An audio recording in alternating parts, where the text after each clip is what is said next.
Alrighty, we are live. I'm with my mate Jay again. Excited to Khalid. talk spiritual. Hey, all right, like your background. Cool, nice, Thank you. nicely done again. Okay, so let's talk about myself. Talk about you very briefly. My shirt is like your background. What do you think? No, not I bad. think I could be Pretty influenced close. you. Yeah, you influenced me. Yeah. Maybe it's like Go Christian on. influence, Khalid. It could be if you're like, you know what? If you're a really good Christian, which is when I say good Christian, actually behave like Jesus, which is incredibly rare, then I would definitely be influenced. Yeah, I mean that would Jesus is definitely a role model for me. Well, A yeah, hard role model, but a role model. but it's quite difficult to understand what he actually said and what he meant and what it means and how to apply it. I do think there's not That's many oh clear my god. guidance No, with that. what? Oh no, I disagree. I think Christians don't want to listen to Jesus. That's my opinion, but we'll get into that in a No, bit. there I are think there are, but if you read if you look at the Sermon on the Mount, for example, it's okay. a hard read. So if you were to read that to someone or read it to kids in school, it's gobbledygook. It's very hard I have to to read actually. it again, but I vaguely remember it's like believe in one God, stuff like that.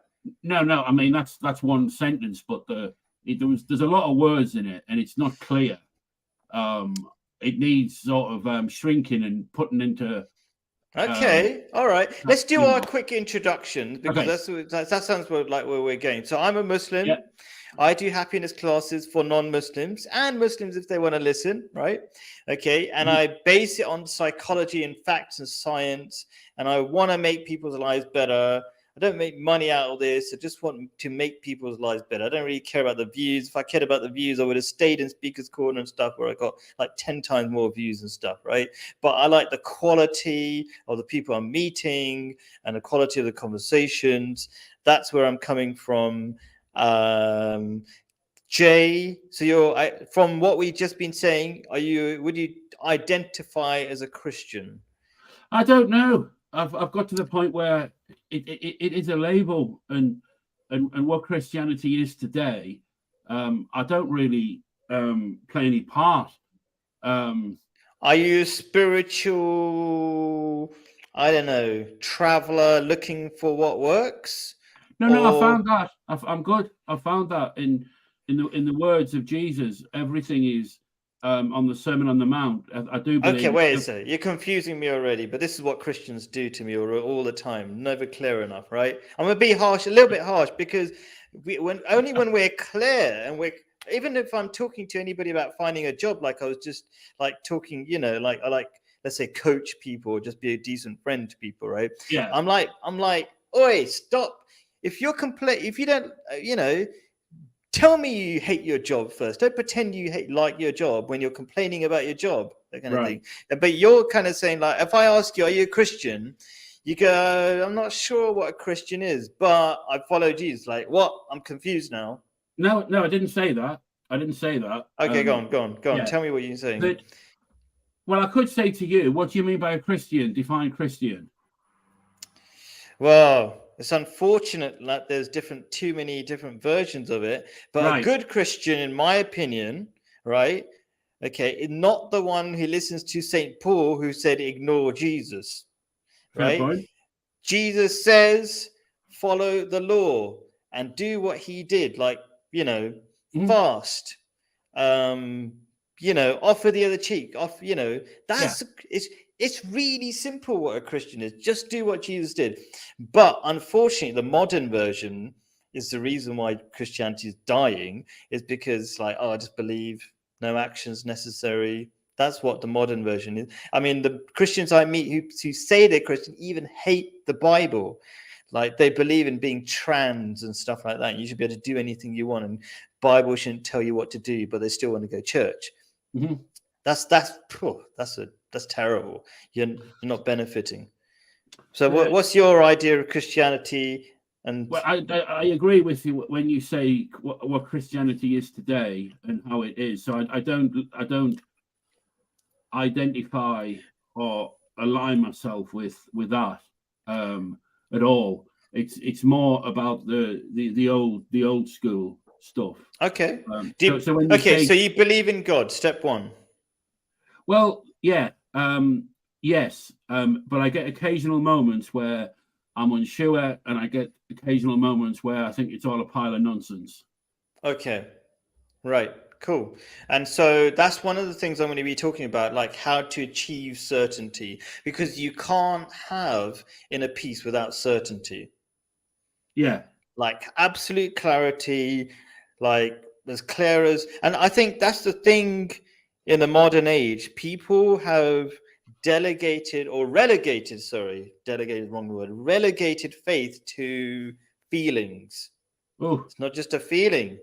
mhm. It's as clear as all the facts point to one thing: God exists, and this is how the universe works. Everything in psychology is telling us, but we're in denial.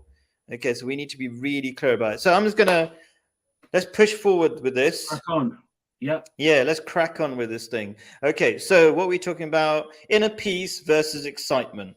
Okay, this is something really important to me. Why is it really important? Because I see this is something people are really confused about. They're trying to buy stuff and get excited, and they don't know where real happiness is. And real happiness has been known by psychologists for a long time. But I'm going to read my script. Let's see how it goes, because I feel like I haven't even. I was going to say so. Okay, I'm going to say the thing I was going to say actually, because I just realized that it was one of the things I've somehow missed. I think from my script, but actually now I'm thinking about, I have said it. Basically, look, psychologists like Viktor Frankl have said, happiness is from meaning. That's a very subtle thing. That's just how, and what is meaning is doing good things. What you think is to the best of your ability is good, right? These are, if you think about it, the very just spiritual ideas. All these psychologists, all the evidence, it's just not just one psychologist, all the psychologists, even atheist psychologists are saying religion, good for you.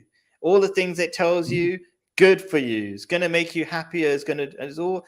So, yeah, let me crack on with reading my script, and then I'm going to ask you what you think about each bit, because you asked me, one or two questions. Different people have been asking me questions, and I've been trying to feed it into one of your questions was, what is inner peace? So I wrote it down. So what is inner peace? As usual, I always read from the Holy Quran. Is it reasonably big, or maybe I should make it? I think I'll make it a bit bigger. I can see it. It's all good. It's the same as last week. Yeah. Okay, cool. I'm just maxing it out. Okay, there we go. Okay. And thou, O soul at peace. Okay, on you, or O soul at peace. So there are 3 different stages in the Quran that your soul develops through. It's the animal stage, then there's the feeble in between stage where you're always disappointed at yourself, you're trying to work better and you're improving yourself, and then there's a final stage where you've reached your destination. Okay, well, it's not exactly a destination, but a phase where you're freed from your own stupidity. Let's just say you've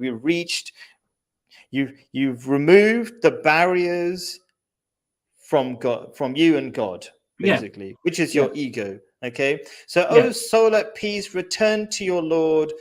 He well pleased with him, that is God, and he well pleased with you. So if I was to make a comment on that, what is inner peace is oneness with God. Okay, the source of all beauty and happiness, much like we find peace and happiness in nature.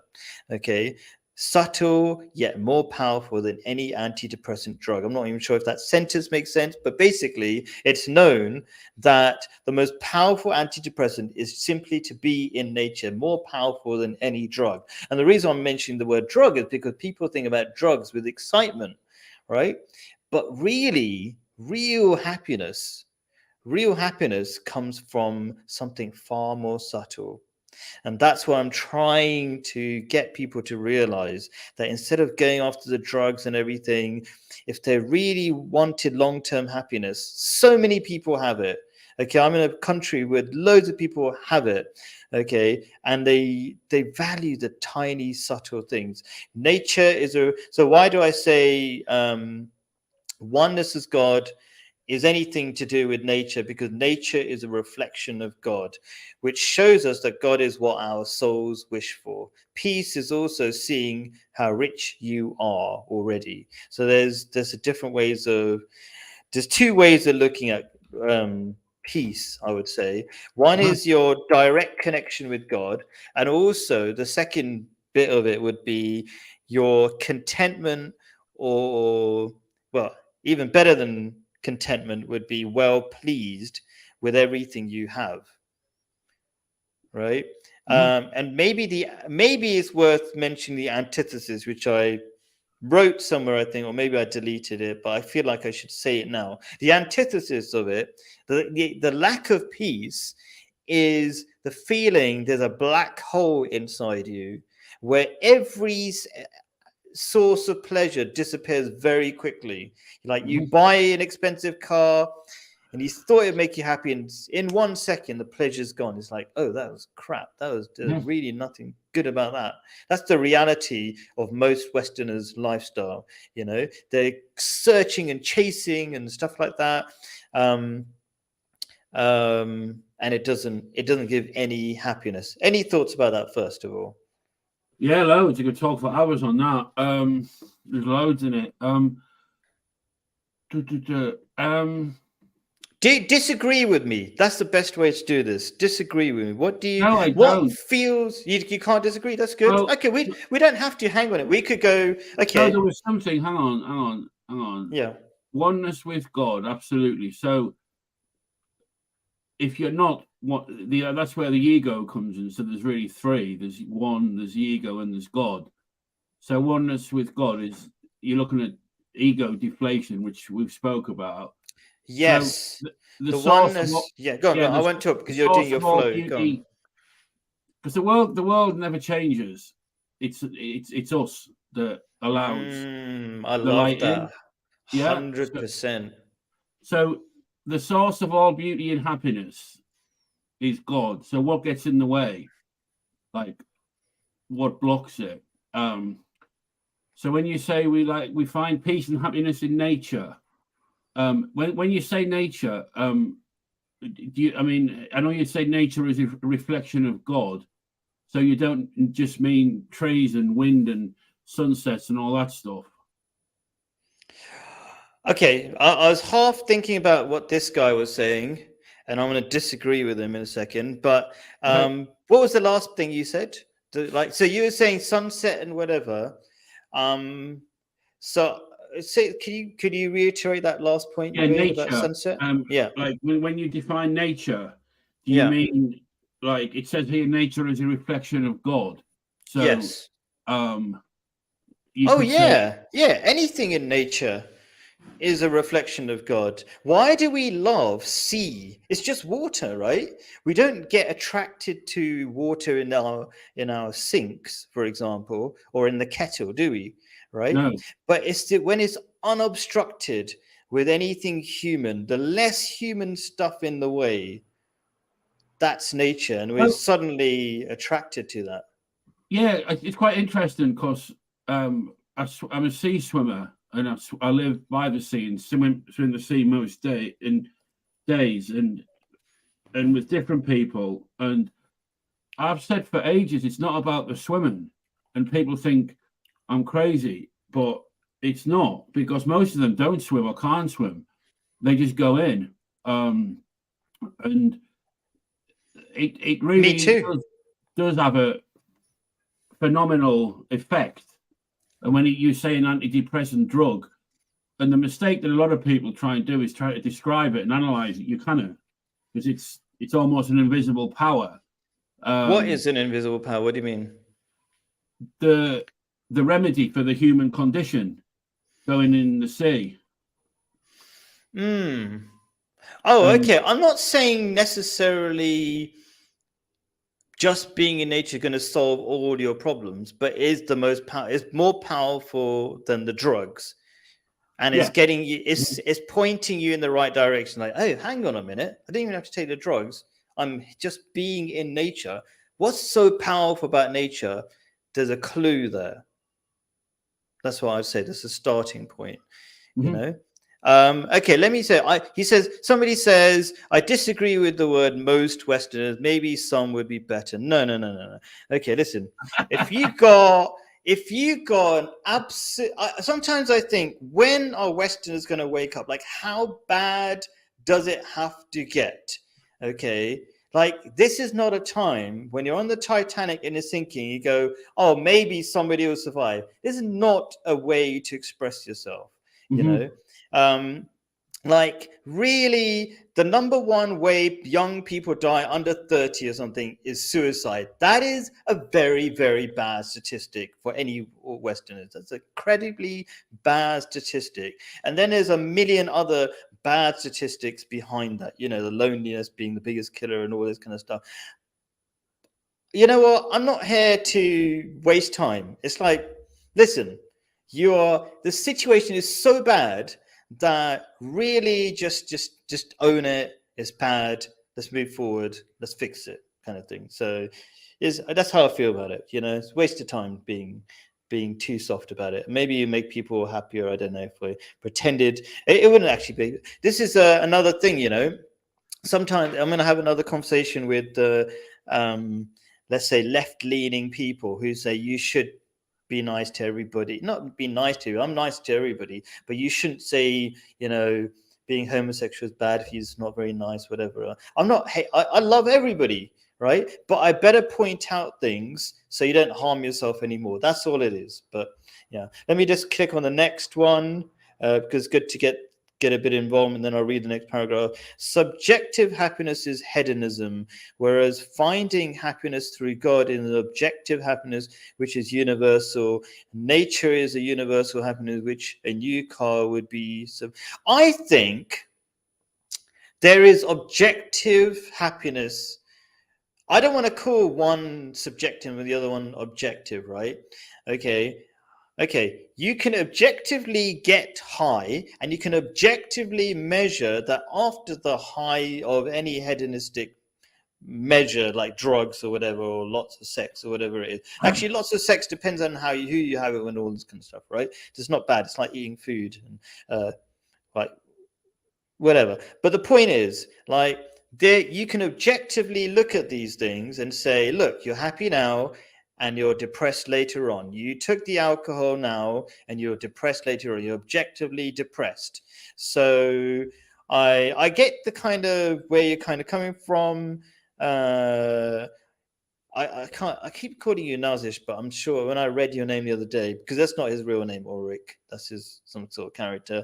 But anyway, yeah, I think it's all you can objectively look at all of these things and say which one is good and bad. You can see you get a high for a few minutes and then you're really depressed. Everybody knows these like literally a lot of these drugs, like alcohol, are known to the medical professions as depressants. That's what they really do. So this is all objective. I'll quickly read one. Are there no young people? Okay, yeah, sure, but like this is the thing that okay, so Jay was also saying, yeah, there's some depressed Muslims or whatever, all that kind of stuff, and then he gave me the example when we were offline. I'm not going to say exactly who, but it was like the person wasn't even acting anything like a Muslim. So go on. Yes. I think what it is, I think what Enzo 11 is saying is what I said you were saying before the stream. That, and I say this in kind terms, that if you come out with blanket generalizations like you know, people in the West or men in the West, or you know, even saying all Muslims are, and then people who might be listening to this for the first time or second time think, well, that's not the case. So I think that's what the point is. So maybe on a communication level, maybe just a suggestion. No, I get where you're coming from. So on one side I'm like, like even if the person's like not even acting like a Muslim, like doesn't really work.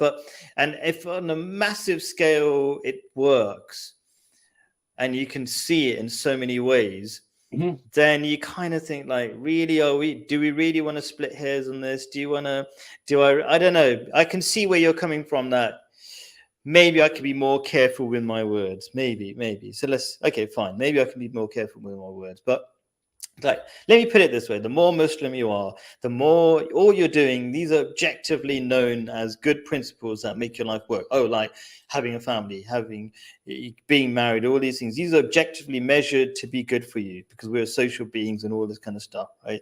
So that's all I'm saying. If you do more of the good stuff, more good stuff is going to happen to you. It's that simple. If you're going to be lonely and you don't have any relationships and all that, this is all going to be bad for you. It's really that simple. I think I don't like me. I like making things as simple as possible so we can just get to Yeah.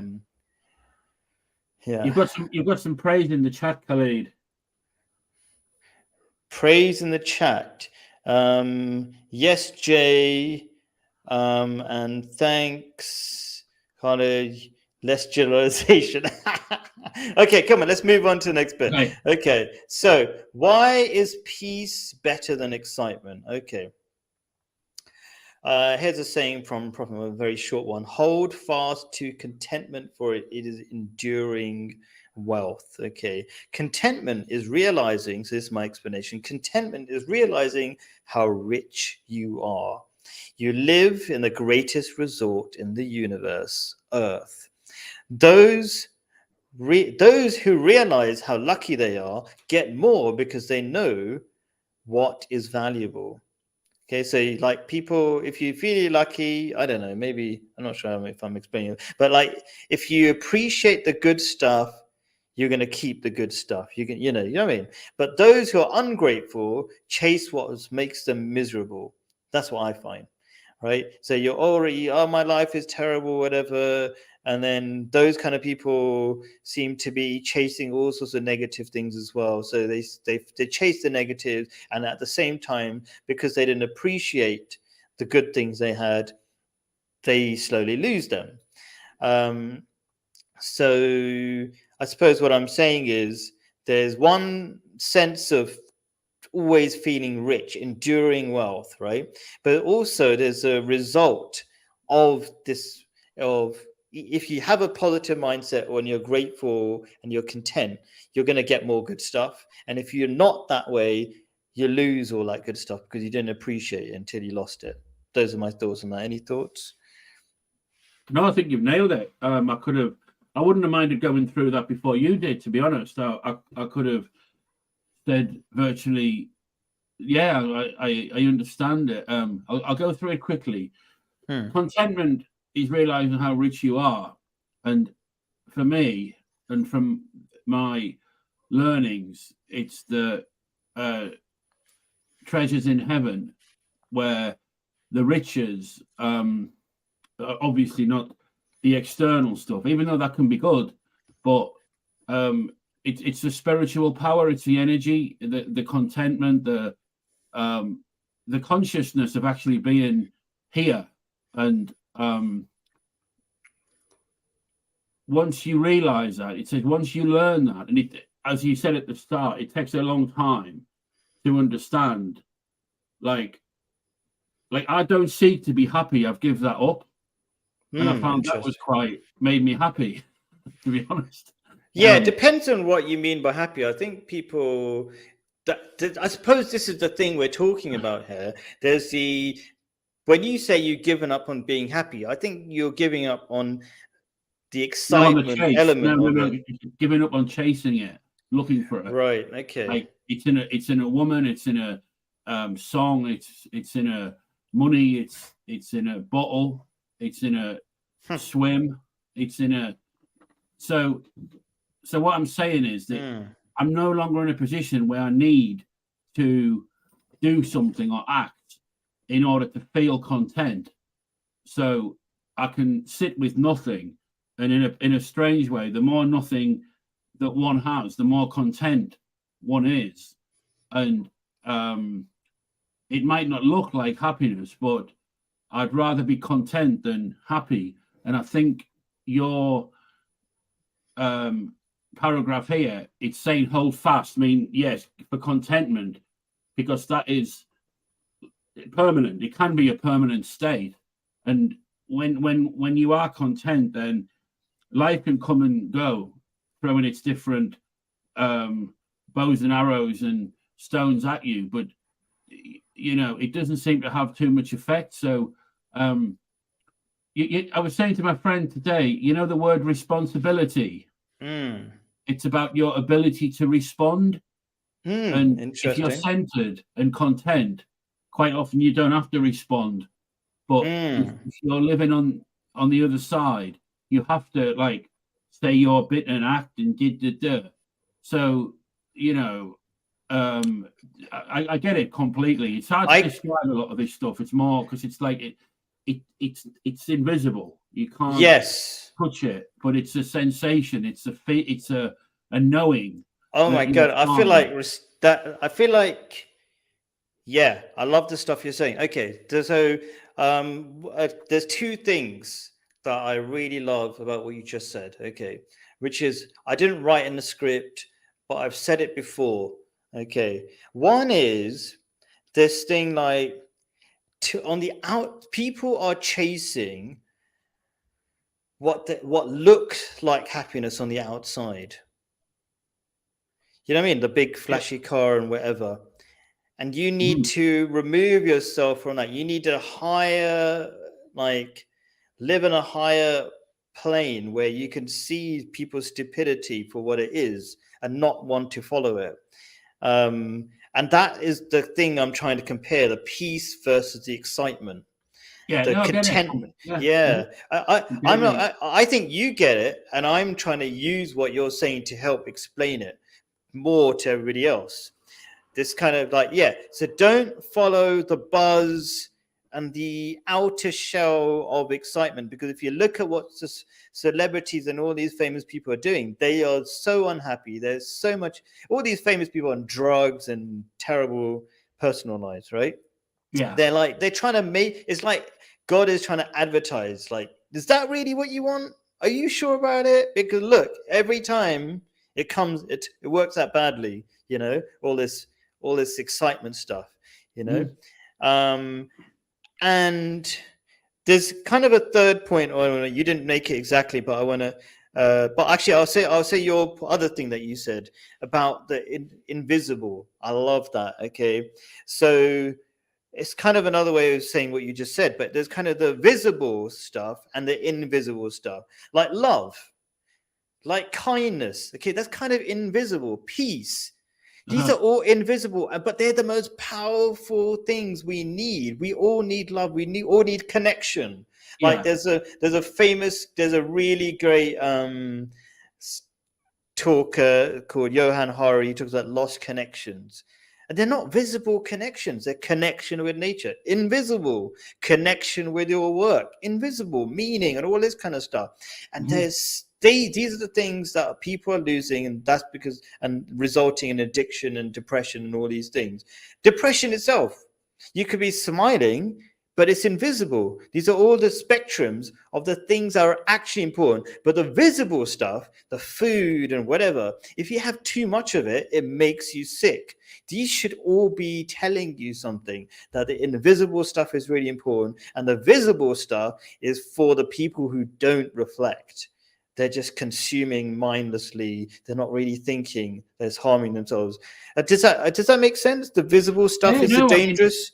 It's covered in sins of the flesh, in that sense. And again, it's obviously feeding there was last year and this year in England, there was a football player who got kicked out of the club and that. And because of what he said to his girlfriend, and it's horrible stuff, and which I won't go into. But maybe if I'd been born in his time, 20 years ago, whatever it was, and you're fed this stuff through social media and porn, and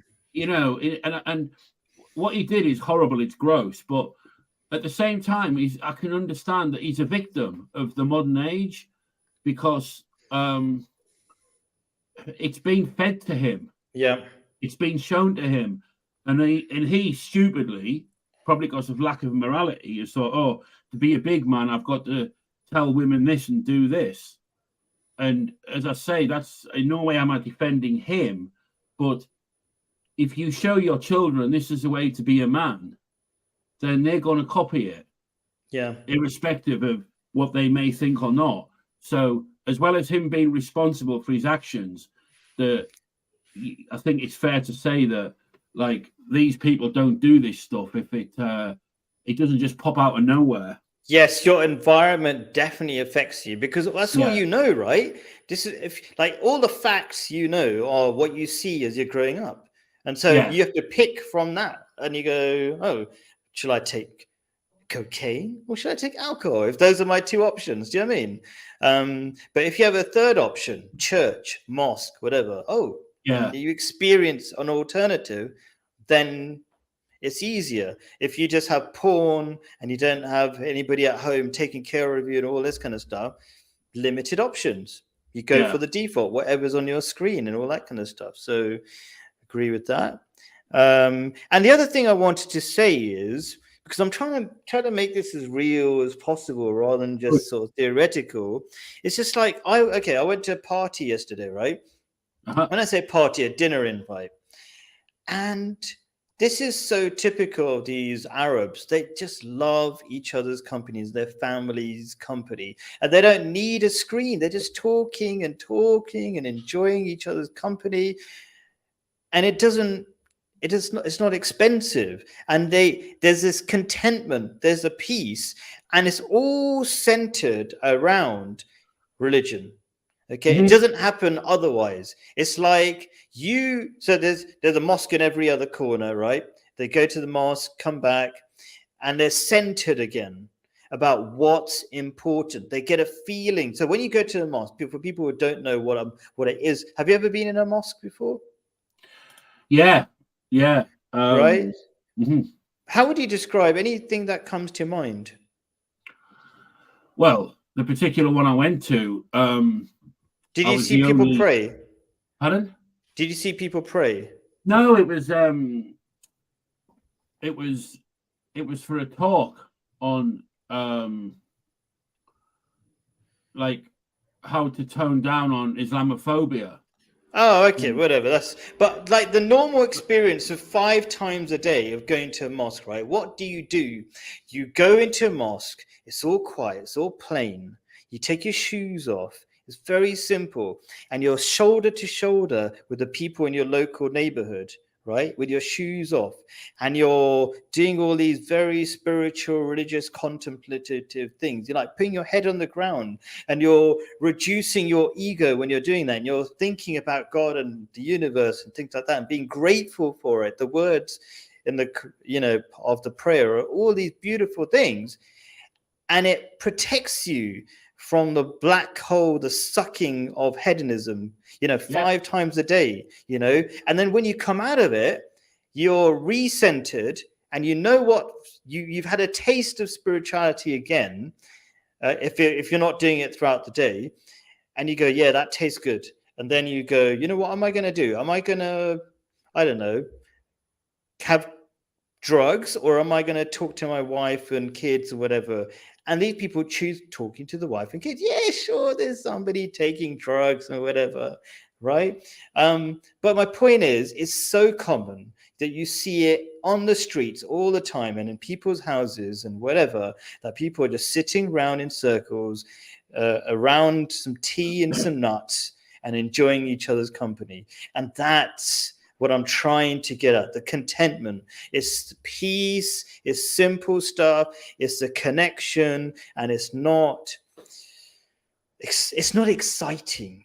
It's not exciting like a drugs level, but it's enjoyable. And that's what if I could just get that across. I feel like I don't know if I'm doing my job. Sometimes I feel like I'm describing Mars to people. I was going to say I'll give up,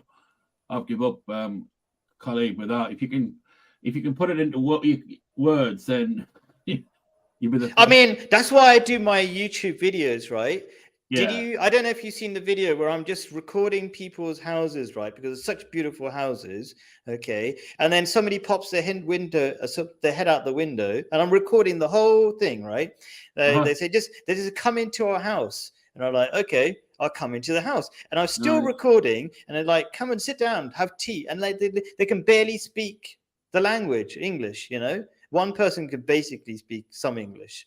Right. The point is, and they enjoy that company. It's that contentment, that peace that I wish if I could just get an ounce of that and people to experience it, my job done. That's it. I'm happy. Live stream success. Do you know what I mean? I think I hear you. You have to demonstrate it.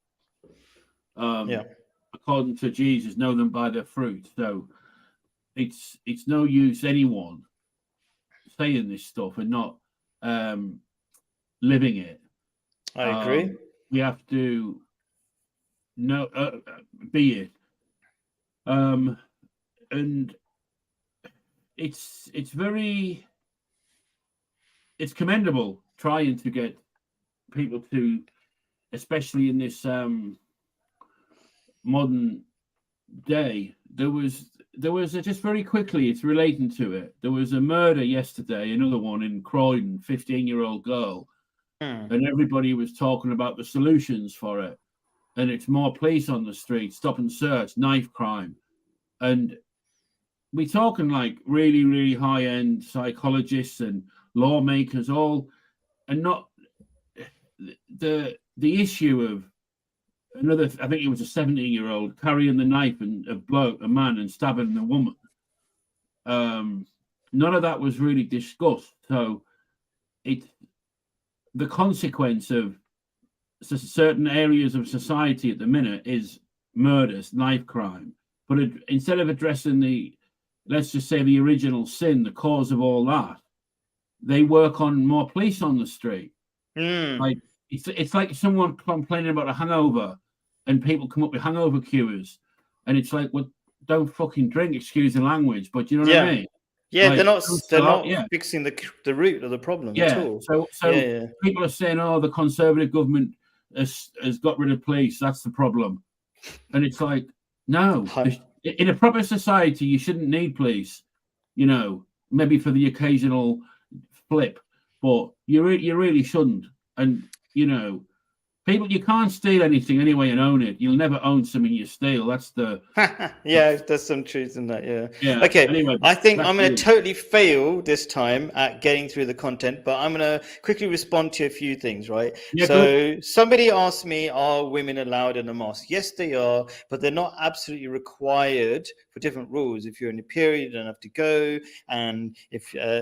there's a psychology behind it. I'll quickly try to explain it. Men are less social than women, right? Men need to go to the mosque for their own benefit more than women. So sometimes, I'm not saying necessarily you are asking from a biased Western, but I think it's worth explaining. So women are more social, they're connected more, they need to go to the mosque less, but they're definitely not stopped from, and there should be spaces for women to go to the mosque. I think that roughly explains that. And you also, I'll put it on a screen, and I think this is an issue, right? This is an issue that plaguing with the Western mind about equality. Equality doesn't help people. Okay, so thanks, Carlo. Do they kneel with the men? Definitely not, because the whole point is focus.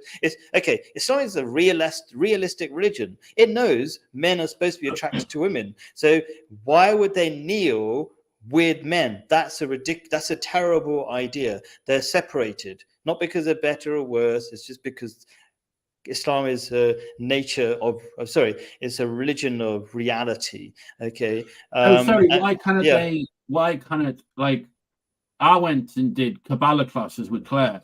Yeah. And I went to a mosque with Claire. Yeah. And but praying is about focusing on God. That's it. So you don't want to focus on it. Yeah, you're next to a woman, you're not going to be focused, right? Do you know, like when you go, why not? this is the thing, man. We know, like, okay, why do you, if you're heterosexual, why do you get sexually aroused by a woman? Why? Do you know what I mean? It's like, it's not accepting. So question for you: Are Yeah. Muslim men that week that they have to go to a mosque 5 times a day to pray, and they can't have women beside them in case they get sexually turned on and start performing sex acts in a mosque?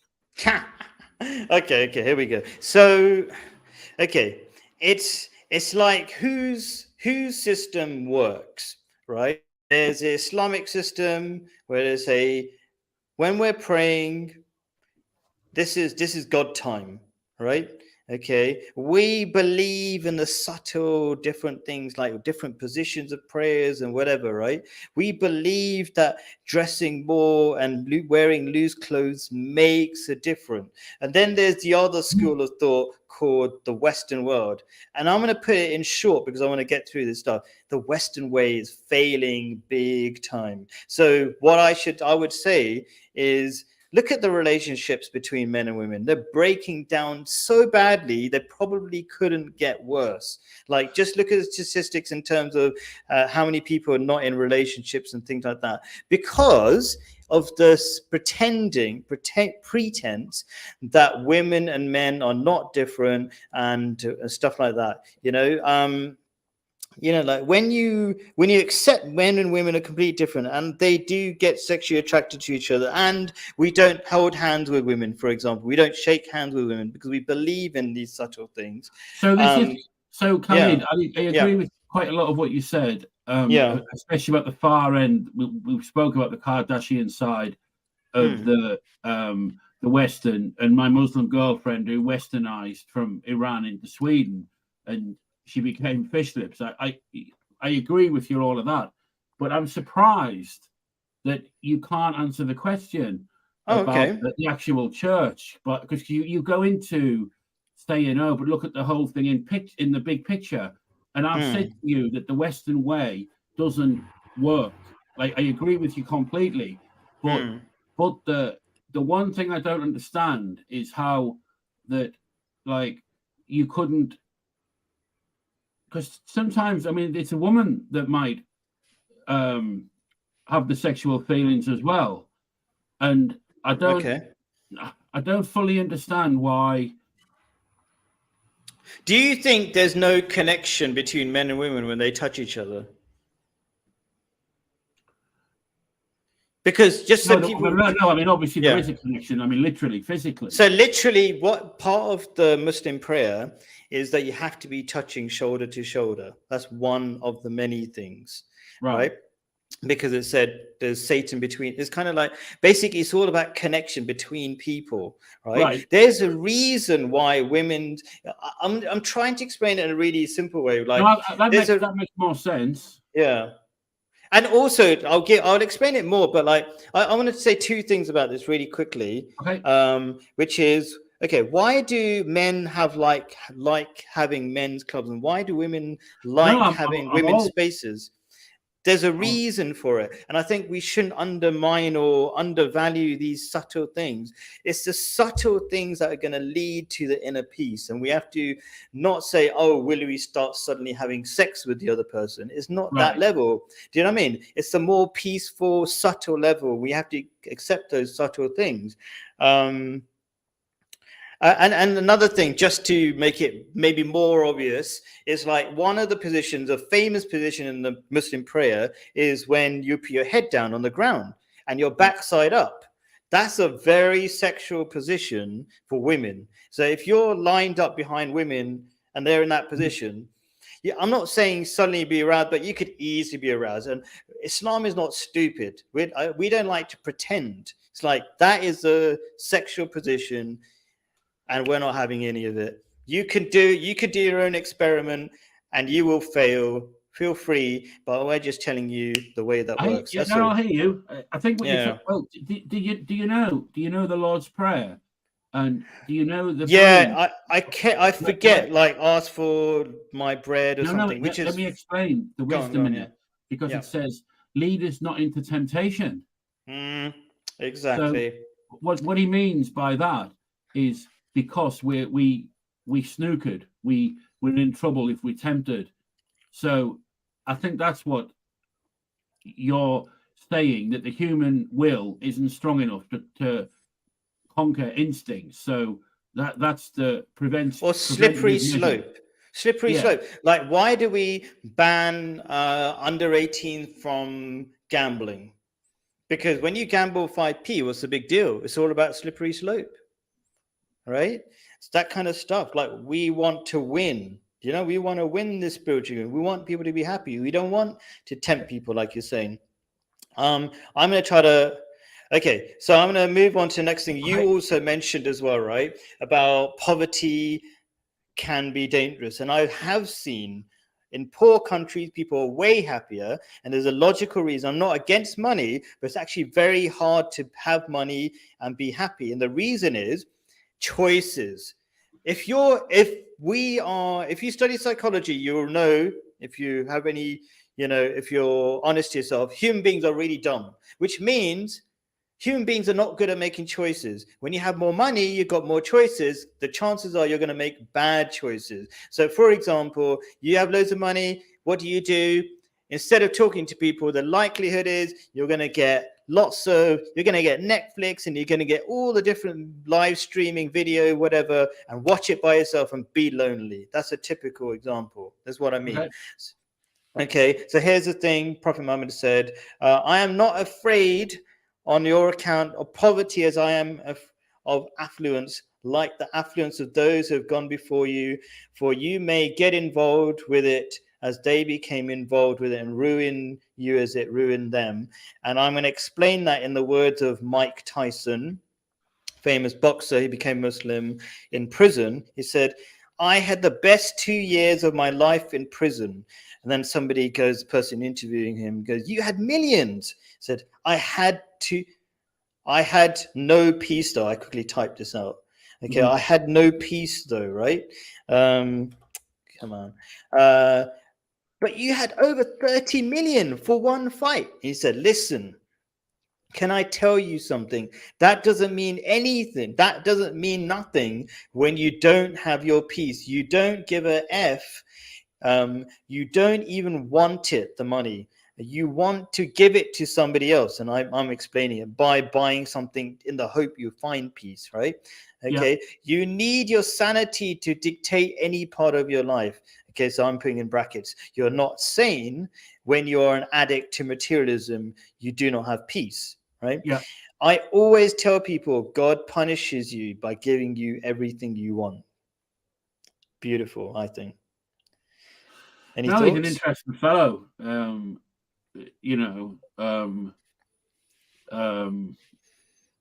Yeah, all makes sense.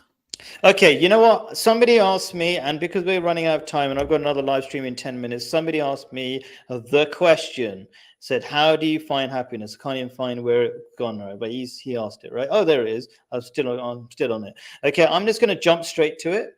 Good. Without doing all this kind of explanation stuff, because how to get inner peace. Okay, here's a quote from Prophet Muhammad. You will not enter paradise, and I'm not going to go into deep explanation, but that means happiness in this life and the next, not just in the next. Okay, until you have faith, and you will not have faith until you love each other. Shall I show you something that if you did, you'll love each other? Spread peace between yourselves. One of the reasons why I picked this one of many ways that Islam teaches you how to be happy and breaks down the method is because when we were talking last, and I do this kind of out of respect for you because you've bothered coming on my stream, so I make it personal to you. And you were saying, like, can you force people to do rituals? You were talking about forcing a kid to put on a smile, right? Yeah. And I value that. I was like, okay, we've got to get back to that because that's actually really important, right? Okay, so if you're not forced, but you choose to do something, I'm going to talk about how powerful that is. Okay, so here we go. So I read that. People can read it. I'm going to put it on the pinned comment. People can read it more slowly afterwards, right? But basically, it's 3 steps. Okay, here we go. First step: to finding happiness is to do the small step of wishing everyone well without expecting them to be kind first. Westerners are very selective on who they show love to, be it to the person they think they are the love of their lives, or from whom they expect to get love, or people who they strongly agree with. So I'm not sure how well I've written this, but basically people don't show love to everybody, which you see a lot more here, because there's a rule: everybody is your brother or sister. That's how people are brought up, and you need that as your first step to open up your heart to truth. Okay, so it might seem that doing things mechanically without truly wishing somebody well will have no effect. But if you study psychology, you will know you transfer a smile. I'm not even sure how well I'm explaining this, but okay, I'm going to explain in my own words. Good. Keep on, it's good. I feel like I typed this up very quickly, and sometimes the sentences aren't great, so I'm just going to say it. Basically, we are affected by physicalities of things, okay? And here's a bit of study of psychology. I'm going to give two examples. One is you can actually transfer happiness from one person to another. Like if I smile, what happens by a reflex, you imitate me, because it's a human condition to try to understand me, to predict what I'm going to do. Yeah. Okay, so you will imitate it, and when you imitate it, even though you didn't intend to, with the intention to be happy, that change in your facial expression fires off all the happiness hormones, and you get happier. So you didn't intend to, but these physical things can affect you. So in Islam, there's a general idea that this is the reason behind all the different postures and everything is your soul is deeply connected to your body, and what you do with your body affects your soul. Basically, that's the kind of rough idea, and it's borne out in psychological evidence, like the smile thing that I was talking about. Also, you see, like I gave an example here, which is a huge, massive example of people coming to Mecca. I talked about that last time, where people from all over the world come to Mecca and they wear simple clothes. What's the effect of wearing really simple clothes, not flashy clothes? Like if you're a rich person, you wear flashy clothes, and then the poor person next to you, they're going to feel different. There are all these rituals which are really powerful, is all I'm going to say. Okay, so the ritual, and I want people to try this. This is what I'm going to say. I want people to try this. Go around wishing people. So you can't necessarily do this in England, because if you say peace be upon you to everybody you go past, it's going to look a bit weird. But you can wish it well from your heart. Just try it and you will see. I promise you. But what you're saying there, that's exactly what Jesus talks about in the sermon. He's saying it's about an internal shift, an internal change, and then the smile will come organically, like from you. That if you're doing it through gritted teeth and forcing it, it's not the answer. The answer is to make it natural. So, as you said at the start of the show, that you find that contentment within you. So when you go out into the world, into the street, your smile and your nods is all automatic. It's not I must do this, I must do that to feel good. What I'm saying, I don't know if you're agreeing with this, but I'm not sure if you're 50-50 agreeing with it. But I'm saying do it mechanically in the beginning. Just wish people well. And then something will happen inside when you keep doing it. It's like, you know what, I think we're both right. Okay, fine. Yeah. As long as people get it, you're happy with it. Let's move on. Okay, so what is the point of the first step? Well, already you're going to start feeling happier, more content, because you're at peace with everybody, right? But it won't happen immediately, but you'll feel it a lot more, right? Okay, the first step generates in you universal love. If you love someone, then you can learn from them more easily. If you hate someone, you resist learning from them. This is a major issue today. People only listen to the people they 100% agree with. That really narrows their learning process. People learn very slowly at the moment, in my opinion, about things they really need to get a move on to stop feeling, depressed and things. And the last bit of what that quote from Prophet Muhammad said, "The more you learn, the more truths you'll realize. These truths are universal and easy to learn if we're not blocked by Yes. hate. Mhm. Truth is light. Truth is light on the reality of how the world operates. For example, it is easy to prove that God exists, but if you are hateful, then you will deny the most obvious truths. The clearer your mental map of how the world really is, the less you'll bump into painful metaphorical walls of bad choices. Instead, you'll be attracted, I think, as what I wrote, to the things that actually make you happy, like simple connection with people who really love you, like your children and long-term spouse. The idea of believing has been ruined. This is I'm saying this because you said you're a Christian. I'm going to be, I'm making it personal. And, you can call it attack, but it's not really attack. It's just like let's get to it, right? You can't attack me. That's the whole. You can try, but fantastic. I love it because we're connected. There's love. We're open to learning from each other. We don't take it the wrong way. Great. So the idea of believing has been ruined by Christianity, as it is acceptable to them to simply claim to believe without any action. By the way, that's not what Jesus taught at all, right? No, but Jesus said the opposite. He said you have to demonstrate it. He said know them by their fruits. 100%, exactly. I just disbelieve in St. Paul. That's my problem. Okay, who basically runs modern Christianity today. Okay, so they believe it's acceptable to simply claim to believe without any action to demonstrate, even to yourself. It is like saying you're good at maths without solving an equation, right? Okay, James 2:26, we read, "For as the body," because I'm talking about Christianity, I'm quoting from the Bible, "As for the body without the spirit is dead, so faith without works is dead also."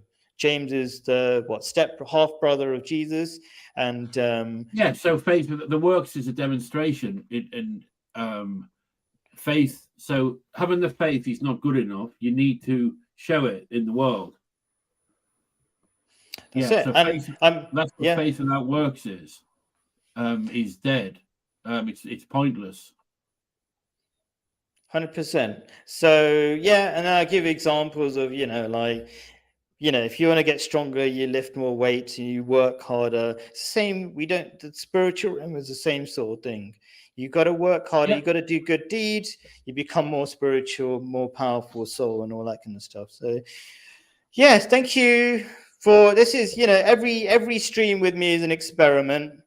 I think we got through the material. I hope somebody benefited from it. I know it was rushed, but you have some last words, and I'm going to end the stream and then start a next stream with somebody else. I'll be quick. It's been good tonight, and it's interesting how I hear where you're coming from. I sense it, and yet we follow different routes, probably to the same place. Eventually, I think it's a similar destination. And the differences are just, not that relevant with a lot of it. But thank you for the opportunity, because I do enjoy it. I enjoy talking to you. I love talking to you as well. And I'm just saying, I was typing this, but it's better to say thank you for all the fantastic comments in the live chat. Beautiful. I mean, might have disagreed for like 5 seconds, Enzo 11, but I think we agreed on a ton of stuff as well. So if you're wrapped up in the self and the ego, then disagreements can hurt. But if you understand, it's just a point of view, a question. It's not there's a difference to it. So 100%, exactly. Step one, love everybody. And then you're free to learn from everybody. And we don't have all these negative thoughts about everybody and blah, blah, blah. I'm repeating what Jay just said. All right. Peace be upon you. Sorry for the rush. I'm out for the next stream. Okay. Later, bye. Bye.